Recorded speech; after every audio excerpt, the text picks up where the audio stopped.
हम पढ़ेंगे रोमियो की पत्री अध्याय नंबर 16, 1 से 16 तक के आयतों को पढ़ेंगे और उस पर मनन करेंगे।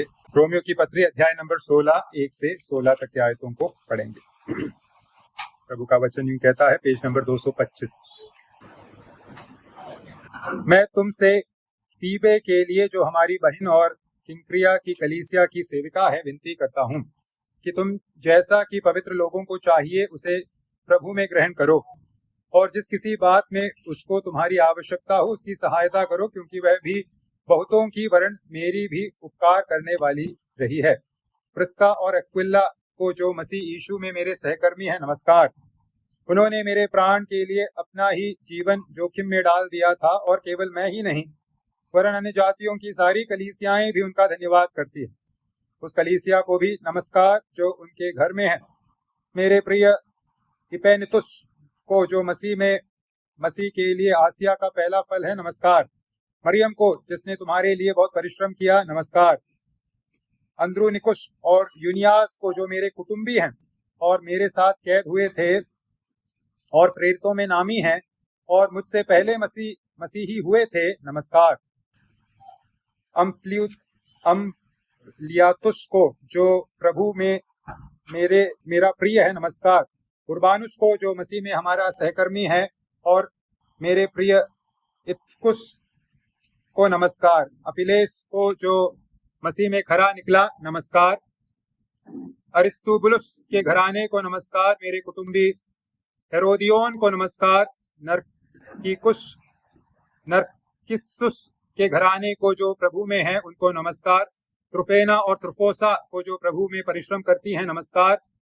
प्रिय पिरसिस को, जिसने प्रभु में बहुत परिश्रम किया, नमस्कार। रूफुस को, जो प्रभु में चुना हुआ है, और उसकी माता को, जो मेरी भी माता है, दोनों को नमस्कार। असुंक्रितुस और फिलगोन और हर्मेस और पत्रुबास और हिर्मास और उनके साथ के भाइयों को नमस्कार। फिलुलुगुस और यूलिया और नीरियुस और उसकी बहन और युलम्पास और उनके साथ के सब पवित्र लोगों को नमस्कार। आपस में पवित्र चुंबन से नमस्कार करो। तुमको मसीह की सारी कलीसियाओं की ओर से नमस्कार। प्रभु इन वचनों के द्वारा हम सबसे बातें करें, प्रभु का नाम महिमा पाए। हम रोमियो की पत्री के आखिरी अध्याय में पहुंच चुके हैं। पहले अध्याय से 16वें अध्याय तक की यात्रा बहुत लंबी थी। अंततः हम इस महान पत्री के आखिरी अध्याय, आखिरी भाग में पहुंच चुके हैं।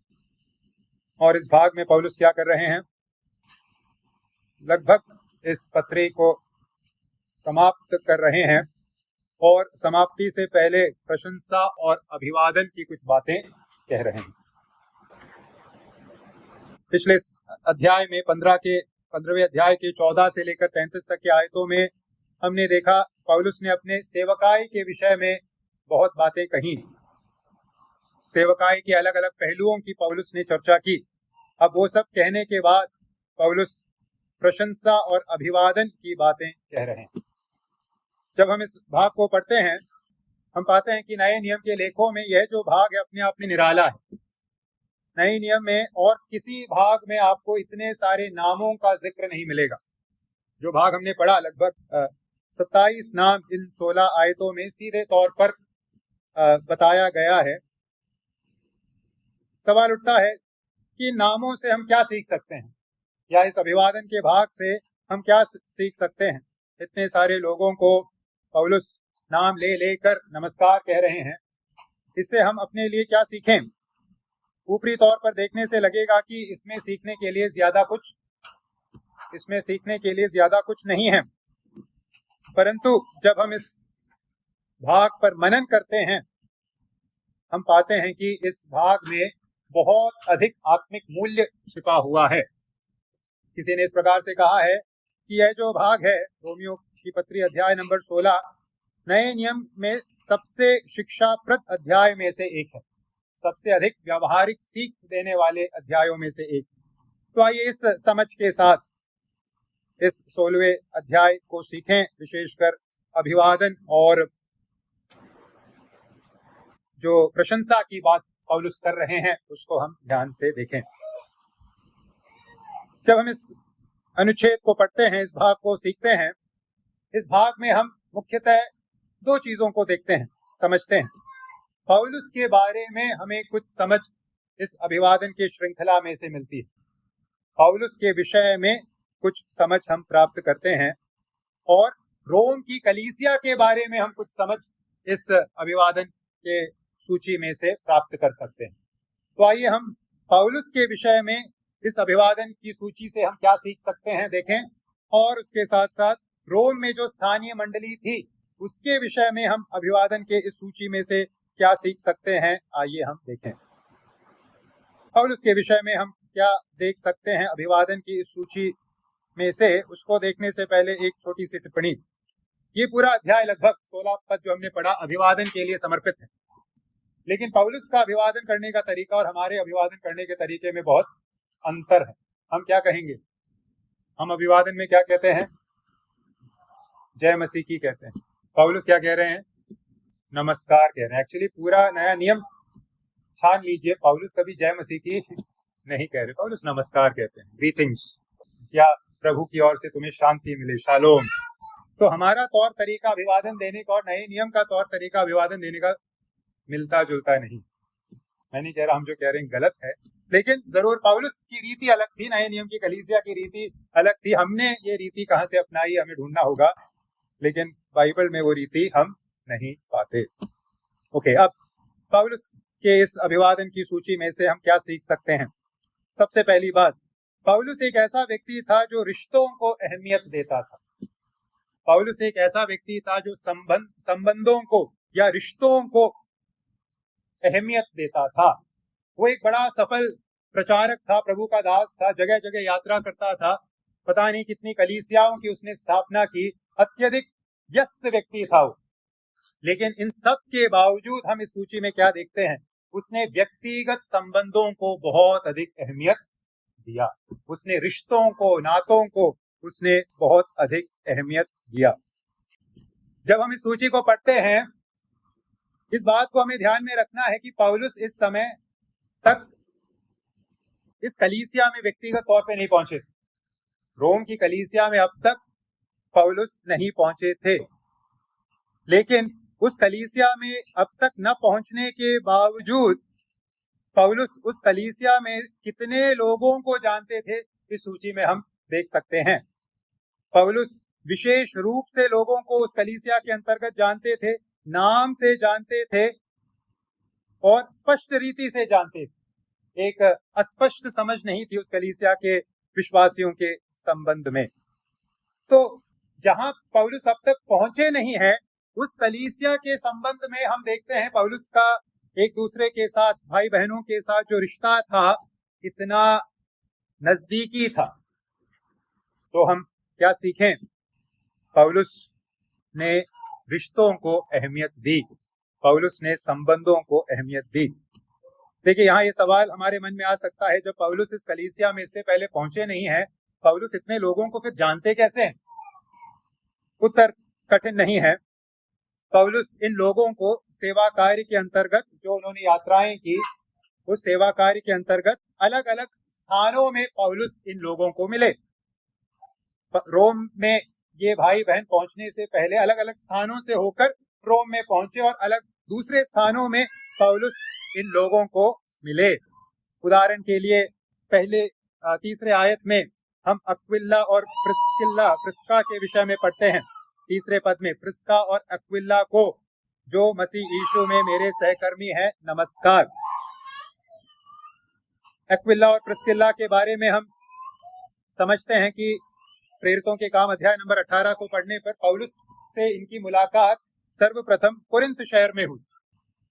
प्रेरितों के काम 18 के 2 में हम पढ़ते हैं, वहां उसे अक्विला नामक एक यहूदी मिला जिसका जन्म पुंतुस में हुआ था। वह अपनी पत्नी प्रिस्किल्ला के साथ इटली से हाल ही में आया था, क्योंकि क्लौदियुस ने सब यहूदियों को रोम से निकल जाने की आज्ञा दी थी, इसीलिए वह उनके यहाँ गया। तो प्रेरितों के काम 18 अध्याय में हम पढ़ते हैं कि प्रिस्किल्ला और अक्विला से पौलुस की मुलाकात कुरिन्थ के शहर में हुई और वहां से पौलुस उनके साथ संपर्क में आए। वो भी तंबू बनाने का काम करते थे, इसलिए पौलुस उनके साथ काम करने लगे, उनके संग मिलकर काम करने लगे। और ये परिवार, ये दंपति पौलुस के साथ कुरिन्थ से आगे बढ़कर इफिसुस आते हैं, इफिसुस में रहते हैं। प्रेरितों के काम 18 और 19 में हम पढ़ते हैं कि इफिसुस में आगे जाकर उन्होंने पौलुस के साथ सेवा कार्य किया और बाद में वो वापस रोम को लौट गए होंगे, जहां से वो कुरिन्थ में आए थे राजा के फरमान के चलते। तो इस प्रकार से प्रिस्किल्ला और अक्विला के द्वारा हम इस बात को सीख सकते हैं कि सूची में जो नाम पौलुस लिख रहे हैं उनमें से अधिकतर लोगों से सबसे उन्होंने कहीं और जगह मुलाकात की, उनके साथ सेवकाई की, लेकिन अब वो लोग रोम की कलीसिया के अंग बन चुके हैं। इस प्रकार से पौलुस इन लोगों को वहां पहुंचे बिना पहले ही से जानते हैं। यही निष्कर्ष हम अन्य नामों के बारे में भी लगा सकते हैं, क्योंकि जब पौलुस यहाँ एक एक नाम ले रहे हैं, अनेक नामों के साथ पौलुस स्पष्ट रीति से व्यक्तिगत तौर पर टिप्पणी भी करते हैं कि इन्होंने प्रभु के लिए क्या किया, इन्होंने प्रभु के लिए क्या किया, इन्होंने मेहनत की, इन्होंने परिश्रम किया। तो पौलुस इन लोगों को जानते थे, पौलुस इनसे मिल चुके हैं। यह लोग रोम की कलीसिया का अंग बनने से पहले पौलुस के संपर्क में आए हैं, लेकिन अब वो रोम में कलीसिया के भाग बन चुके हैं, जहां पौलुस अब तक नहीं गए। फिर भी क्योंकि पहले से काम कर चुके हैं संग, इसलिए पौलुस इन सब को जानते हैं। तो पौलुस के इस सूची में से हम ये बात पौलुस के बारे में सीख सकते हैं, पौलुस केवल चेला बनाने वाला एक प्रभु का दास नहीं था, पौलुस दोस्तों को भी बनाता था। पौलुस दोस्तों को भी बनाता था। He was not just a disciple maker, किसी ने कहा, he was a friend maker as well। वो दोस्तों को बनाने का काम भी करता था, इसलिए उसके पास इतने सारे लोगों का नाम है जिसके साथ उसका बहुत अच्छा व्यक्तिगत संबंध है। तो आइए भाई और बहनों, हम भी पौलुस के माफिक संबंधों को अहमियत दें। कलीसिया के अंतर्गत हम एक दूसरे के साथ संबंधों को अहमियत देने वाले बने, केवल आके जाने वाले नहीं बने, हाय गुड बाय तक अपने संबंध को सीमित रखने वाले न बने, एक घनिष्ठता में आगे बढ़ने वाले हम बने। क्या जब पौलुस इन सब लोगों का नाम ले रहे हैं, केवल औपचारिकता को पूरी नहीं कर रहे। इन सब का नाम पौलुस इसलिए नहीं ले रहे क्योंकि इन सबको पहले से जानते थे, तो इन सब का नाम अब लेना होगा, औपचारिकता पूरी कर रहे हैं, ऐसा नहीं। देखिए कुछ शब्दों का प्रयोग जो पौलुस इन आयतों में कर रहे हैं लोगों के संदर्भ में। उदाहरण के लिए 5वें पद में मेरे प्रिय इपेनुतुस को क्या बुला रहे हैं? मेरे प्रिय। या 8वें पद में अम्प्लियातुस को, जो प्रभु में मेरा प्रिय है, नमस्कार। या फिर 9वें आयत में के दूसरे भाग में और मेरा प्रिय इस्तखुस को नमस्कार। या 13वें आयत में रूफुस के माता के बारे में पौलुस क्या कहते हैं? रूफुस को जो प्रभु में चुना हुआ है और उसकी माता को जो मेरी भी माता है, दोनों को नमस्कार। जब रूफुस की माता को मेरी भी माता कह के पौलुस बुला रहे हैं, इसका मतलब ये नहीं कि रूफुस पौलुस का सगा भाई था, लेकिन रूफुस की माता के साथ, रूफुस के साथ, उस परिवार के साथ पौलुस का इतना घनिष्ठ संबंध था कि रूफुस की माता को उसने अपनी माता का दर्जा दिया हुआ था। तो इन सब शब्दों का इस्तेमाल जब पौलुस करते हैं, प्रिय, मेरे प्रिय, मेरी माता, इससे हम क्या समझ सकते हैं? यहाँ पौलुस केवल औपचारिकता निभाने की बात नहीं कर रहे, पौलुस इन प्रेम के शब्दों को व्यक्त करके इस बात को दर्शा रहे हैं कि पौलुस इन भाई बहनों के साथ बहुत नजदीकी संबंध को रखते थे। पौलुस यहाँ केवल फॉर्मेलिटी के लिए, औपचारिकता पूरी करने के लिए नामों को लिखकर नमस्कार नहीं दे रहे, पौलुस संबंधों को, नजदीकी संबंधों को रखने वाले व्यक्ति थे। तो आइए हम अपने जीवन को टटोलें। क्या हमारा भी आत्मिक परिवार में भाई बहनों के साथ इस प्रकार की घनिष्ठता है? हमने आत्मिक परिवार को किस दृष्टि से देखा है? कहाँ हमारे अधिक घनिष्ठ लोग रहते हैं, प्रिय लोग रहते हैं, आत्मिक परिवार में या भौतिक परिवार में? पौलुस एक ऐसा व्यक्ति था जिसने कलीसिया के अंतर्गत, आत्मिक परिवार के अंतर्गत संबंधों को, रिश्तों को अहमियत दी। आइए हम भी इस प्रकार से पौलुस के जीवन में से यह पाठ्य सीखें। दूसरी बात, पौलुस के इस सूची में से पौलुस के बारे में जो हम सीख सकते हैं वो है, पौलुस एक टीम प्लेयर था। पौलुस कैसा दास था प्रभु का? लोगों को संग लेकर सेवा कार्य करने वाला दास था प्रभु। एकला चलो नहीं था प्रभु का नारा कि मैं सब कुछ अकेले करूंगा। पौलुस संग लोगों को साथ शामिल करके कार्यों को करता था। पौलुस एक टीम प्लेयर था, एक थरो टीम प्लेयर था। यहाँ जब पौलुस इस सूची के अंतर्गत अलग अलग लोगों का नाम ले रहे हैं, देखिए कुछ लोगों के संबंध में किस शब्द का इस्तेमाल कर रहे हैं। उदाहरण के लिए तीसरे पद में प्रिस्का और एक्विला को जो मसीह यीशु में मेरे सहकर्मी हैं, फेलो वर्कर्स, या फिर नवे आयत में उर्बानुस को जो मसीह में मेरा हमारा सहकर्मी है, या फिर 7वें पद में अंद्रुनिकुस और यूनियास को जो मेरे कुटुंबी हैं और मेरे साथ कैद हुए थे। ये जो दो लोगों का नाम है अंद्रुनिकुस और यूनियास, ऐसा समझा जाता है ये एक पति पत्नी हैं जो किसी समय पौलुस के साथ जेल में विश्वास के खातिर गए थे। यहाँ हम उनके बारे में पढ़ते हैं कि वो प्रेरितों में नामी है, या प्रेरितों के मध्य में उनका बहुत बड़ा नाम है, विख्यात है। तो क्यों वो जेल में गए थे पौलुस के साथ? जरूर सुसमाचार के लिए गए होंगे, सुसमाचार की सेवा के लिए गए होंगे। तो यहाँ हम पाते हैं इन शब्दों के इस्तेमाल से, सहकर्मी शब्द का इस्तेमाल, मेरे साथ जेल जाने वाले लोग, इन शब्दों के इस्तेमाल या इन प्रयोगों के इस्तेमाल से हम समझ सकते हैं कि यहाँ पौलुस अपने संग काम करने वाले लोगों का नाम ले रहे हैं। उसके साथ साथ और भी लोगों का नाम जो पौलुस यहाँ ले रहे हैं। उदाहरण के लिए पहले पद में फीबे का नाम, 6वें आयत में मरियम का नाम, 12वें पद में त्रुफेना और त्रुफोसा का नाम, या 12वें पद के दूसरे भाग में परसिस का नाम। इन सब के बारे में पौलुस सीधे तौर पर यह बात करते हैं कि उन्होंने प्रभु में बहुत परिश्रम किया है। कुछ लोगों को सहकर्मी के रूप में बुलाया पौलुस ने, और कुछ लोगों के बारे में बात करते हुए पौलुस ने कहा कि इन लोगों ने प्रभु में बहुत अधिक परिश्रम किया है। परिश्रम किया है मतलब पौलुस के साथ सेवा में किसी प्रकार से इन लोगों ने क्या किया है? हाथ बटाने का काम किया है। तो जब हम इस सूची को पढ़ते हैं, यहाँ वास्तव में उन लोगों की सूची है जिन्होंने कभी न कभी किसी न किसी संदर्भ में पौलुस के साथ सेवा कार्य में हाथ बटाने का काम किया। जब हम इस सूची को पढ़ते हैं और ये कह रहे हैं कि इन्होंने पौलुस के साथ सेवा में कार्य करने का काम किया, यहाँ एक विषय से हटकर मैं एक बात कहना चाहूंगा। जब इन विश्वासियों ने, इन लोगों ने जिनका नाम यहाँ दर्ज किया गया है, प्रभु की सेवा की, प्रभु के लिए परिश्रम किया, क्या कभी उन्होंने कल्पना भी किया होगा कि उनका नाम परमेश्वर के वचन में दर्ज किया जाएगा? या जब इन्होंने प्रभु की सेवा की अपने जीवनों में, क्या उन्होंने कभी सोचा होगा कि उनके जीवन के 2000 वर्ष बाद वो कई विश्वासियों को प्रोत्साहन देने का कारण बनेंगे? दोनों सवालों का जवाब ना है। इन लोगों ने जब प्रभु की सेवा की, इन्होंने कभी नहीं सोचा होगा कि इनका नाम पवित्र शास्त्र बाइबल में दर्ज किया जाएगा।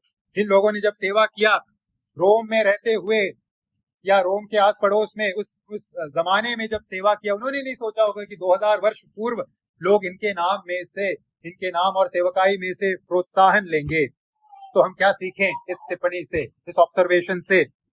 जो कुछ प्रभु हमें अवसर देते हैं प्रभु की सेवा करने के लिए, उन अवसरों का 100% लाभ उठाइए, क्योंकि जब हम प्रभु की सेवा पूरे तन मन से करते हैं, परिश्रम से करते हैं, किस प्रकार का प्रतिफल प्रभु से हमारा इंतजार कर रहा है, वो कितना अद्भुत होगा, हम सोच भी नहीं सकते, हम कल्पना भी नहीं कर सकते। इसलिए कभी भी प्रभु की सेवा करने के मौके को गंवाने का काम मत कीजिएगा।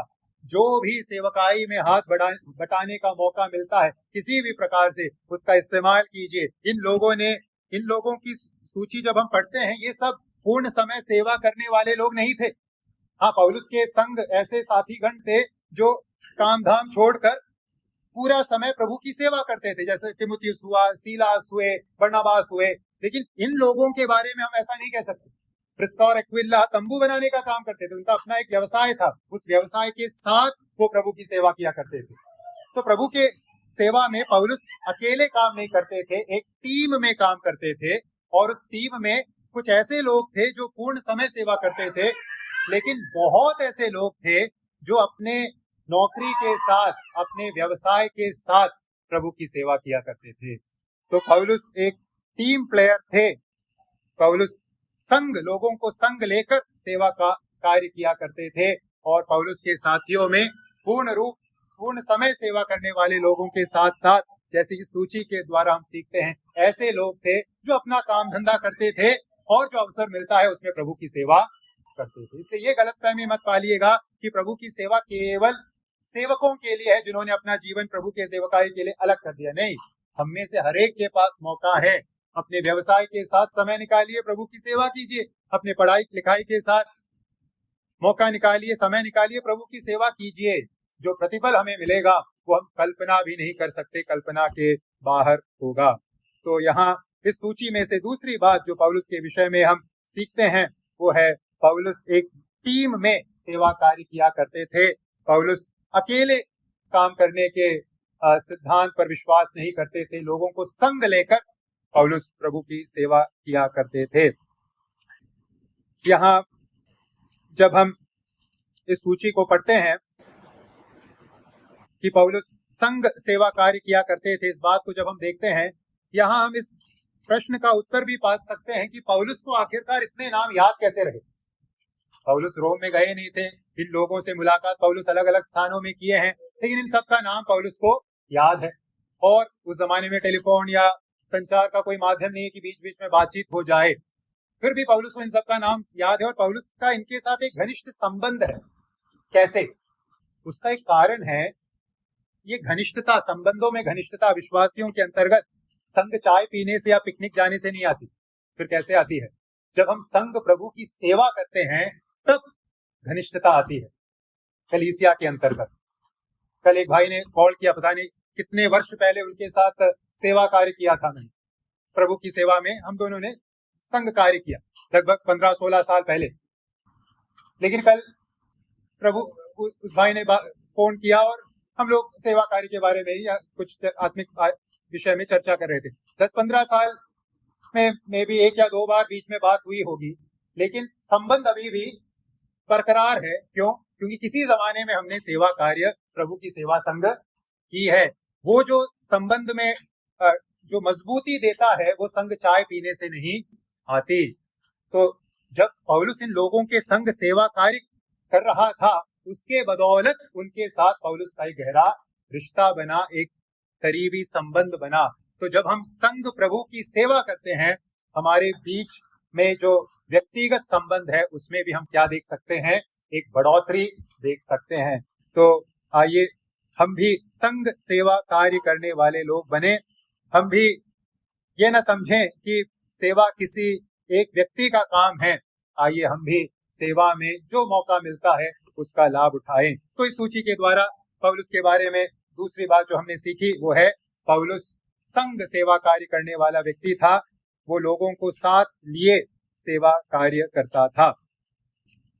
यहाँ जब पौलुस के सहकर्मियों का नाम बताया गया है, इसमें से और एक चीज सीखने की बहुत अधिक जरूरत है।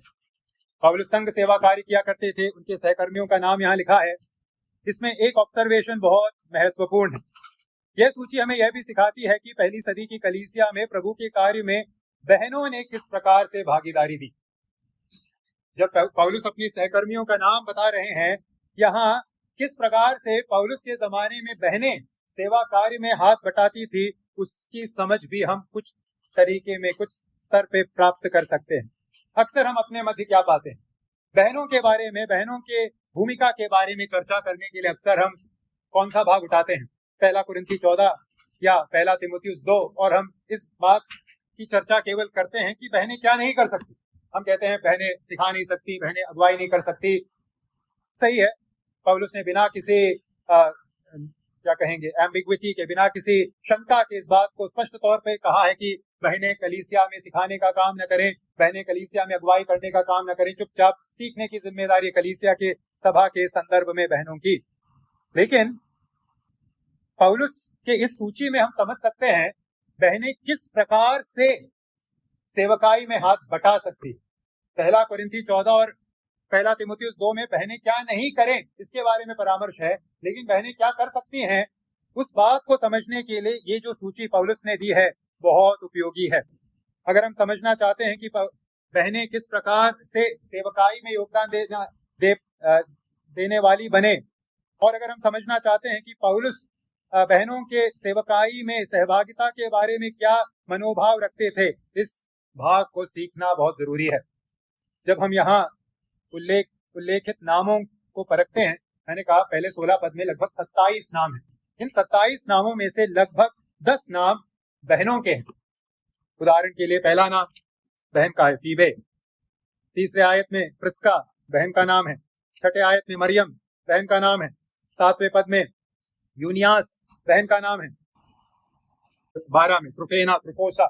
अनेक बहनें हैं इस सूची में, लगभग 10 बहनों का नाम इस सूची में हम पाते हैं। और ये बहनें क्या कर रही हैं? जैसे हमने पढ़ा 12 में ही आगे पढ़े, त्रुफेना और त्रुफोसा को जो प्रभु में परिश्रम करती हैं। ये बहनें प्रभु में परिश्रम करने वाली बहनें हैं। ये सक्रिय रूप से पौलुस के साथ सेवकाई में, कलीसिया में परिश्रम करने वाली बहनें हैं। उदाहरण के लिए फीबे के बारे में सोचे, पहला नाम जो पहले आयत में दिया गया है। फीबे के बारे में पौलुस क्या कहते हैं?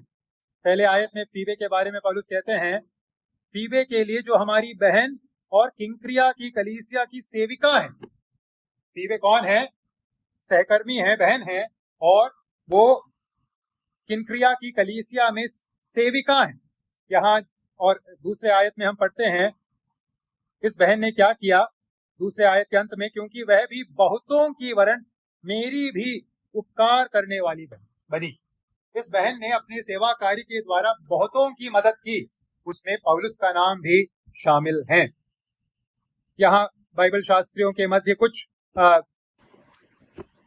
असहमति है कि ये बहन कलीसिया में कोई औपचारिक पद में थी या नहीं थी, क्योंकि सेविका शब्द का नाम यहाँ इस्तेमाल किया गया है।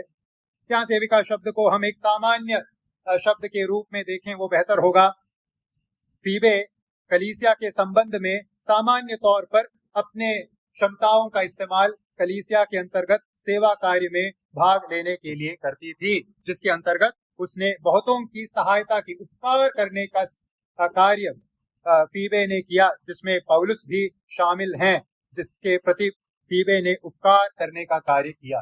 तो फीबे का उदाहरण हमारे सामने है। बहनें क्या भूमिका कलीसिया में निभा सकती हैं? पहली कलीसिया के संबंध में कुछ लेखों को जब हम पढ़ते हैं, हम समझ सकते हैं कि पहली कलीसिया में बहनों ने बहुत ही मूल्यवान सेवा कार्य को अंजाम दिया। ये सही है, उन्होंने सिखाने का काम नहीं किया, अगुवाई करने का काम नहीं किया, वो उनकी बुलाहट नहीं थी। फिर उन्होंने किस प्रकार का काम किया? बहनों की भूमिका को हम पहली सदी की कलीसिया में जिस तौर पर देखते हैं, उसमें इस प्रकार की चीजें शामिल हैं। जो बीमार हैं उनको संभालना, गरीबों में खाना वितरित करना, जो प्रभु के दासगण यात्रा करके यात्राओं के अंतर्गत अलग अलग स्थानों में जाते थे, उनकी सेवा करना। फिर नए बहनों को जो विश्वास में आई हैं सिखाना, बच्चों को सिखाना। इस प्रकार की भूमिका में बहनें पहली सदी की कलीसिया में पाई जाती थी। इस प्रकार से हम उस जमाने के लेखों में सीख सकते हैं। तो यहाँ बैठी बहनें, आप ये मत सोचिएगा कि आपको यहाँ कलीसिया में खड़े होकर सिखाने की अनुमति नहीं है, कलीसिया में अगुवाई करने की अनुमति नहीं है, इसलिए आपके पास सेवा कार्य में भाग लेने का कोई मौका नहीं है। ऐसा नहीं है। ये जो सूची है 16वें अध्याय में, ये सूची बहनों को विशेषकर प्रोत्साहन दे कि आप इस बात को पूछें, मैं किस प्रकार से सेवकाई में भाग ले सकती हूँ। इन बहनों ने प्रभु के लिए परिश्रम किया, जैसे हमने यहाँ पढ़ा, इन्होंने प्रभु के लिए बहुत परिश्रम किया। आप भी प्रभु के लिए बहुत परिश्रम सेवकाई के अंतर्गत कर सकते हैं। इन बहनों के उदाहरण में से आप भी यह पाठ्य सीख सकते हैं। तो हम पौलुस की सूची में से इस बात को देख रहे थे कि पौलुस एक दल के अंतर्गत, एक टीम के अंतर्गत काम किया करते थे। टीम में पूर्ण समय सेवा कार्य करने वाले लोग थे और अपने सेक्युलर नौकरी के साथ सेवा करने वाले लोग थे, और बहनें भी उस दल में शामिल थीं। तो पौलुस लोगों को संग लिए, विश्वासियों को संग लिए सेवा कार्य करने में विश्वास रखते थे, अकेले सेवा कार्य करने में विश्वास नहीं रखते थे। तो हम भी आइए सेवा कार्य में भागीदारी दें, देखें कि मैं क्या कर सकता हूं, और आइए हम भी इस अद्भुत मौके का इस्तेमाल करें। तो पौलुस के बारे में हमने इस सूची में से 2 चीजें विशेषकर सीखी। पौलुस ने संबंधों को अहमियत दी, और पौलुस एक दल के अंतर्गत प्रभु का काम करते थे, जिसमें बहनें भी शामिल थी। अब पौलुस के बाद आइए हम कलीसिया की ओर अपने ध्यान को फेरें। इस सूची में से हम रोम की कलीसिया के बारे में क्या सीख सकते हैं? पौलुस के बारे में हमने 2 बातें सीखी। अब रोम की स्थानीय मंडली के बारे में इस सूची के द्वारा हम क्या सीख सकते हैं? 2 बातों को मैं आपके सम्मुख कलीसिया के संबंध में भी प्रस्तुत करना चाहूंगा। सबसे पहली बात, रोम की कलीसिया विविधता से भरी हुई कलीसिया थी। रोम की कलीसिया में हम विविधता को देख सकते हैं।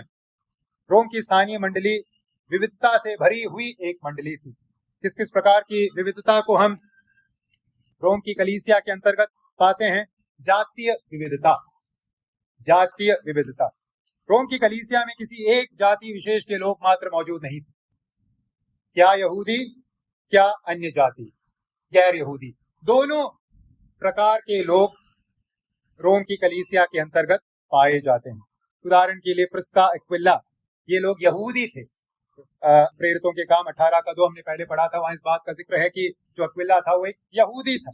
और यहाँ पौलुस अपने कुटुंबियों का भी जिक्र कर रहे हैं, तो पौलुस के कुटुंबी है तो साफ तौर पर वो कौन होंगे?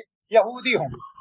तो रोम की कलीसिया में यहूदी थे, लेकिन अनेकों अनेक नाम यहाँ जो है वो गैर यहूदियों का है, अन्य जातियों का है। तो प्रभु की कलीसिया जो रोम में थी वो एक जातीय विशेष कलीसिया नहीं थी। किस जाति की है कलीसिया? उस कलीसिया में विविधता थी। जो कोई प्रभु यीशु के पवित्र नाम पर विश्वास करता है वो कलीसिया का अंग बनता है, चाहे वो किसी भी जाति या किसी भी समुदाय का क्यों ना हो। हम इस जमाने में ऐसे कलीसियाओं को देखते हैं जो जातीय समीकरणों के आधार पर बनी है। काले लोगों की, नीग्रो लोगों की कलीसिया, अमेरिका में सब में जाएंगे, ब्लैक फेलोशिप, काले लोगों की कलीसिया, व्हाइट फेलोशिप, सफेद लोगों की कलीसिया, या इंडियन फेलोशिप, भारतीयों की कलीसिया जो अमेरिका में जाके बसे हैं। विदेशों की बात कर रहा हूँ। भारत में भी आप जाएंगे, ऊंचे जाति के लोगों की कलीसिया, नीचे जाति के लोगों की कलीसिया, ऐसा समीकरण पाया जाता है कलीसियाओं में भी। हमारे बीच ऐसा नहीं होना चाहिए। हमारी कलीसिया रोम की कलीसिया के जैसी हो, अलग अलग जाति के लोग एक संग मिलकर प्रभु की सेवा करने वाली कलीसिया। और एक विविधता जो हम यहाँ देख सकते हैं वो है वर्गों के संदर्भ में विविधता। सामाजिक वर्ग के संबंध में इस कलीसिया में, रोम की कलीसिया में हम विविधता पाते हैं। यहाँ कुछ ऐसे नाम हैं जो उस जमाने में दासों के नाम हुआ करते थे, गुलामों के नाम हुआ करते थे। तो इस कलीसिया में, रोम की कलीसिया में आर्थिक रूप से कमजोर लोग थे, सामाजिक रूप से कमजोर लोग थे, दास लोग इस कलीसिया में मौजूद थे। उदाहरण के लिए 8वें आयत में अम्प्लियातुस जो नाम है, या 9वें आयत में उर्बानुस जो नाम है, या आगे हर्मस जो नाम है 14 में, ये सब उस जमाने में दासों के नाम हुआ करते थे, गुलामों के नाम। और दूसरी ओर हम ऐसे नाम भी इस सूची में पाते हैं जो गुलामी से छुटकारा पाए लोग थे, जिनका समाज में प्रतिष्ठा था। उदाहरण के लिए यहाँ 2 नाम जिसको लिया गया है 10वें आयत में, अरिस्तिबुलुस, और उसके साथ 11वें पद में नरकिसुस। ये जो नाम है ये उच्च श्रेणी के लोगों का नाम था, ऐसा समझा जाता है। उसके बारे में विवरण में जाने की जरूरत नहीं। इन दोनों लोगों के परिवार के संबंध में यहाँ बात की जा रही है।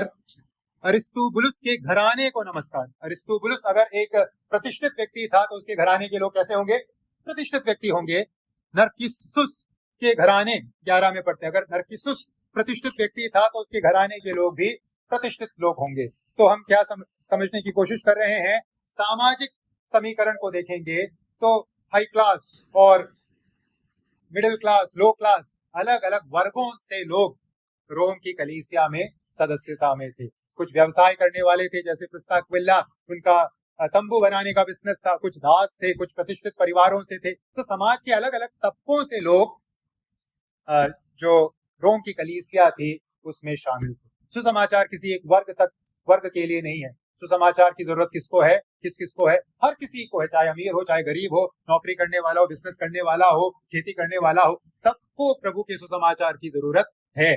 और यहाँ रोम की कलीसिया में हम उस प्रकार के एक सामाजिक समीकरण को भी हम देख सकते हैं। इसके साथ साथ तीसरी जो विविधता हम कलीसिया में देखते हैं वो है लैंगिक, जो लिंग आधारित। यहाँ पुरुष भी है, स्त्री भी है, वो हमने पहले ही चर्चा कर लिया है। तो हम क्या सीख रहे हैं? रोम की कलीसिया की बनावट किस प्रकार की थी? विविधता से भरी हुई थी रोम की कलीसिया। वहां यहूदी थे, गैर यहूदी थे, वहाँ समाज के प्रतिष्ठित परिवारों से लोग थे, साधारण लोग थे, व्यवसाय करने वाले थे, गुलाम थे, वहाँ स्त्री थे, वहाँ पुरुष थे। तो विविधता से भरी हुई कलीसिया थी रोम की कलीसिया। हमारी कलीसिया में भी प्रभु इस प्रकार की एक विविधता को दे। इस प्रकार से हम आइए प्रभु से प्रार्थना करें, समाज के हर एक तबकों से लोग सुसमाचार सुने और प्रभु की कलीसिया में जुड़े और संग मिलकर प्रभु की सेवा करें। कई बार ये दोष लगाया जाता है, अरे सुसमाचार केवल ये गरीब लोग सुनते हैं और विश्वास करते हैं, तो उनके गरीबी का फायदा उठाते हो। ऐसा नहीं है कभी। यहाँ हम देखते हैं प्रतिष्ठित परिवारों से लोग उद्धार में आए।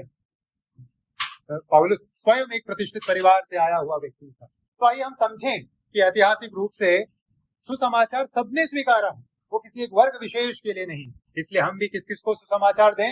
हर किसी को दें। ऐसा ना सोचिए बड़ा व्यक्ति इससे नहीं बात करेंगे, छोटा व्यक्ति इससे बात करेंगे, ऐसा नहीं। हर किसी को सुसमाचार आइए हम दें, ताकि हमारी कलीसिया में भी विविधता हो, वर्गों में विविधता, जातीय समीकरण में विविधता और लिंग में भी विविधता। दूसरी बात रोम की कलीसिया के बारे में सूची में से जो हम सीख सकते हैं वो है रोम की कलीसिया का ढांचा। रोम की कलीसिया किस प्रकार से संगठित थी, उस विषय में हम इस सूची में से सीख सकते हैं। रोम के साम्राज्य की राजधानी थी, दिल्ली के जैसा एक महानगर। उससे उस प्रकार से सोचिए। ऑफ कोर्स दिल्ली के साइज का जनसंख्या के मुताबिक नहीं होगा, हम 2000 वर्ष पहले की बात कर रहे हैं, लेकिन एक उस जमाने के हिसाब से एक बहुत बड़ा शहर, महानगर। तो वहां की कलीसिया, रोम की कलीसिया के विषय में जब पौलुस लिख रहे हैं, क्या लिख रहे हैं, क्या समझ सकते हैं हम रोम की कलीसिया के बारे में? रोम की कलीसिया किस रीति से संगठित थी? रोम की कलीसिया मूलतः छोटे छोटे समूहों की सभाएं थी जो निजी घरों में मिलती थी। रोम की कलीसिया किस प्रकार से संगठित थी? कई छोटे छोटे समूह जो अलग अलग घरों में मिलती थी। मतलब एक कलीसिया और अलग अलग सभाएं, वन चर्च मल्टीपल मीटिंग्स। एक कलीसिया, अलग अलग सभाएं, और सभाएं कहाँ होती थी? निजी घरों में होती थी। आप इस सूची को देखिए, कम से कम रोम की कलीसिया के अंतर्गत 3 सभाओं का जिक्र यहाँ किया गया, कम से कम। उदाहरण के लिए 5वें पद में जब प्रिस्का और एक्विला के बारे में बात करते हैं तो पौलुस क्या कहते हैं 5वें पद में? उस कलीसिया को भी नमस्कार जो उनके घर में। तो रोम की कलीसिया को लिख रहे हैं, लेकिन प्रिस्का और एक्विला के घर में एक समूह इकट्ठा होता है। केवल प्रिस्का और एक्विला के घर में ही नहीं, 14वें पद में आइए, वहां हम पढ़ते हैं, असुंक्रितुस और फिलगोन और हर्मेस और पत्रुबास और हर्मास और उनके साथ के भाइयों को नमस्कार। इनके साथ के भाई कौन है? हम ऐसा समझ सकते हैं ये और एक समूह है जो एक घर में इकट्ठा होता था, जहां ये भाई लोग अगुवाई करते थे और उनके साथ और भी भाई लोग मिलकर रोटी तोड़ते थे। या फिर 15वें पद में वैसा ही प्रयोग, फिलुलुगुस और यूलिया और नेरियुस और उसकी बहन और उलुम्पास और उनके साथ के सब पवित्र लोगों को नमस्कार। तो 5, 14, 15 पदों को अगर आप पढ़ेंगे, क्या समझ आता है? रोम की कलीसिया के अंतर्गत अलग अलग सभाएं लगती थी निजी घरों में, जहां अलग अलग अध्यक्षों के अंतर्गत, नेतृत्व के अंतर्गत कलीसिया रोटी तोड़ती थी। कलीसिया एक ही है, लेकिन सभाएं अलग अलग जो निजी घरों में इकट्ठा हुआ करती थी। वन चर्च, एक कलीसिया, लेकिन अलग अलग सभाएं, मल्टीपल मीटिंग्स। ये केवल रोम की कलीसिया तक लागू एक ढांचा नहीं था। आप पहली कलीसिया के बारे में सोचिए। पहली कलीसिया कौन सी है नए नियम में? यरूशलेम की कलीसिया। पेंतिकुस्त के दिन कितने लोगों ने जल संस्कार लिया? 3000 लगभग लोगों ने जल संस्कार लिया। और किसमें शामिल हो गए? यरूशलेम की मंडली में शामिल हो गए। अब बताइए 3000 लोग कहाँ मिलकर रोटी तोड़ेंगे? क्या संभव है 3000 लोग एक संग मिलकर उस जमाने में रोटी तोड़ें? इस जमाने में संभव नहीं है, उस जमाने की तो छोड़िए। तो ये 3000 लोग जो यरूशलेम की कलीसिया के अंतर्गत थे, कैसे रोटी तोड़ते थे? संग नहीं, अलग अलग छोटी छोटी सभाओं में वो रोटी तोड़ने का काम किया करते थे। कलीसिया एक है, लेकिन अलग अलग सभाएं हैं। तो आज जो जैसे हम देखते हैं कलीसियाएं, 100 लोगों की कलीसिया, 200 लोगों की कलीसिया, 1000 लोगों की कलीसिया, 10,000 लोगों की कलीसिया। पहली सदी में कलीसिया का ढांचा वैसा नहीं, छोटे छोटे समूह के रूप में वो इकट्ठा होते थे और प्रभु की सेवा करते थे और निजी घरों में इकट्ठा हुआ करते थे। ये जो चर्च बिल्डिंग बनाने का फैशन है वो बहुत वर्षों के बाद कलीसिया के इतिहास में शुरू हुआ। शुरुआत में जैसे प्रिस्का और अक्विला के घर में कलीसिया इकट्ठा होती है, घरों में कलीसिया, हाउस चर्चेस, ये है नए नियम के अंतर्गत जो हम ढांचा देखते हैं। अलग सी बिल्डिंग कलीसिया के लिए, उसमें कुछ गलत है मैं नहीं कह रहा, लेकिन जो मॉडल, जो प्रणाली, जो ढांचा हम नए नियम में देखते हैं वो क्या है? घरों में एकत्रित होने वाली कलीसियाएं। तो जहां तक रोम की कलीसिया का सवाल है, रोम की कलीसिया अलग अलग घरों में छोटे छोटे समूहों के अंतर्गत मिलती थी। कलीसिया केवल एक है लेकिन सभाएं अलग अलग थी। तो जब हम गिनती में बढ़ जाएं प्रभु के अनुग्रह से और ये स्थान कम होने लगे, कम पड़ने लगे, क्या करेंगे? बड़ा हॉल ढूंढे या और एक क्षेत्र में रोटी तोड़ना शुरू करें? अगर हम पूरा नए नियम की कलीसिया के मॉडल को देखेंगे, क्या करना चाहिए? और एक क्षेत्र में रोटी तोड़ने का काम शुरू करें। उस प्रकार से नए नियम की कलीसिया ने कार्य किया। ये नहीं कि सब लोग एक संग इकट्ठा होना, अच्छी बात है, बीच बीच में नए नियम की कलीसिया भी इकट्ठा होती थी, संघ, जैसे हम यरूशलेम के ढांचे में पढ़ते हैं, वो मंदिर में इकट्ठा होते थे वहां क्योंकि बड़ा स्थान था, लेकिन उनके रोजमर्रा के कार्यों के लिए वो छोटे समूहों में इकट्ठा हुआ करते थे। तो रोम की कलीसिया के बारे में इन दो जानकारी को हम इस सूची में से सीख सकते हैं। उन्होंने क्या किया? उनके बीच विविधता पाई जाती थी और वो एक कलीसिया होने के बावजूद छोटी छोटी सभाओं के रूप में इकट्ठा होते थे। अंत में पौलुस 16 में कहते हैं, आपस में पवित्र चुंबन से नमस्कार करो, तुमको मसीह की सारी कलीसियाओं की ओर से नमस्कार। कलीसिया के सभाओं में पौलुस स्वयं नमस्कार देने का काम करते हैं और एक दूसरे को भी प्रोत्साहित करते हैं, तुम क्या करो? एक दूसरे को नमस्कार करने का कार्य करो। और इस प्रकार से पौलुस इस सूची को समाप्त करते हैं। तो आज हमने क्या सीखा? हमने पौलुस के सेवा कार्य के बारे में सीखा, जीवन के बारे में सीखा, संबंधों को उसने अहमियत दी। क्या हम संबंधों को अहमियत दे रहे हैं कलीसिया के संदर्भ में, आत्मिक जीवन के संदर्भ में? इस सवाल को पूछें। और पौलुस संग काम करने वाले व्यक्ति, अकेले काम करने वाले व्यक्ति, जहां भी मौका मिलता तो दूसरों को शामिल करते थे, आइए मेरे संग कार्य कीजिए। तो हम भी जो जो मौका मिलता है कार्य करें, क्या पता हमारा भी नाम स्वर्ग में किसी पन्ने में दर्ज किया जाए कि इस व्यक्ति ने प्रभु के लिए अति मेहनत करने का काम किया। दूसरी बात हमने सीखी, उसी सूची में महिलाओं के पास, बहनों के पास बहुत मौका है सेवा करने, इसलिए अपने आप को सीमित मत कीजिए। कलीसिया में, सेवकाई में जो भी मौका लगता है उसका इस्तेमाल कीजिए। और हमने कलीसिया के बारे में सीखा, कलीसिया में विविधता हो, वचन सबके लिए, सुसमाचार सबके लिए, इसलिए कलीसिया में भी कौन कौन हो? हर प्रकार के लोग, क्या अमीर, क्या गरीब, क्या कथित बड़ा जाति, क्या कथित छोटा जाति, हर किसी के लिए प्रभु की कलीसिया। और अंत में हमने सीखा कलीसिया का संगठन कैसा था? छोटे छोटे समूह लेकिन एक कलीसिया। प्रभु मेरी और आपकी इन वचनों के द्वारा सहायता करे। प्रभु का नाम महिमा पाए।